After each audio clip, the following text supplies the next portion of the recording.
আমরা আজ সকালে গণমাধ্যমে দেখতে পেলাম সৈয়দপুর বিমানবন্দরে ঢাকা থেকে যাওয়ার পর নগদ অর্ধ কোটিরও বেশি টাকা সহ ঠাকুরগাঁও জেলা জামাতের আমিরকে আটক করেছে পুলিশ, যেখানে নির্বাচনে অবৈধ অর্থনৈতিক লেনদেন প্রতিহত করতে সকল ব্যাংক, অর্থনৈতিক প্রতিষ্ঠান, ব্যবসায়িক লেনদেন ও কার্যক্রম বন্ধ রয়েছে।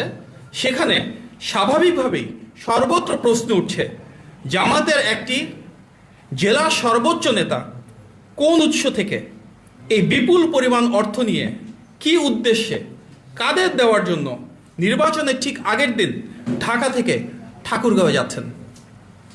টানা 4 দিন যেখানে দেশের সকল ব্যবসায়িক কার্যক্রম বন্ধ রয়েছে, সেখানে এত বিপুল পরিমাণ অর্থ কোন ব্যবসায়িক প্রয়োজনে ব্যবহৃত হতে পারে সেটি বোঝার জন্য বিশেষজ্ঞ হওয়ার প্রয়োজন নেই। স্পষ্টতই আচরণবিধির এই লঙ্ঘন গণবিচ্ছিন্ন রাজনৈতিক দলটির দেউলিয়ত্ব ও অনৈতিক প্রভাব বিস্তারের চেষ্টা প্রমাণ করছে। যারা ইনসাফ প্রতিষ্ঠা ও দুর্নীতির বিরুদ্ধে বয়ান তৈরি করে, তাদের কাছে প্রশ্ন করা যেতেই পারে, টাকা দিয়ে ভোট কেনা তাদের সেই দুর্নীতি বিরোধী বয়ানের সাথে কতটা সঙ্গতিপূর্ণ।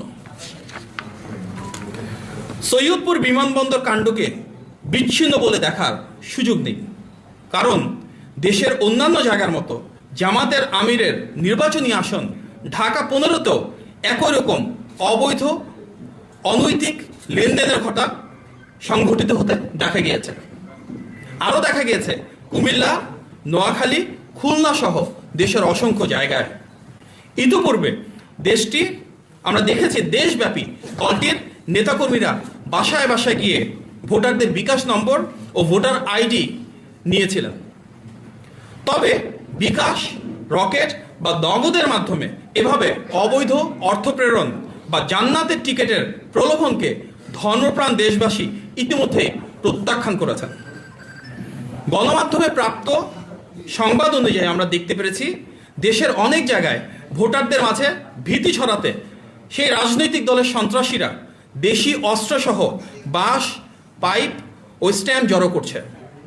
বিভিন্ন জেলায় সহিংসতা, অতর্কিত হামলা, অগ্নিসংযোগ, ভোটারদের ভয়ভীতি প্রদর্শন ও অর্থ বিতরণ করছে।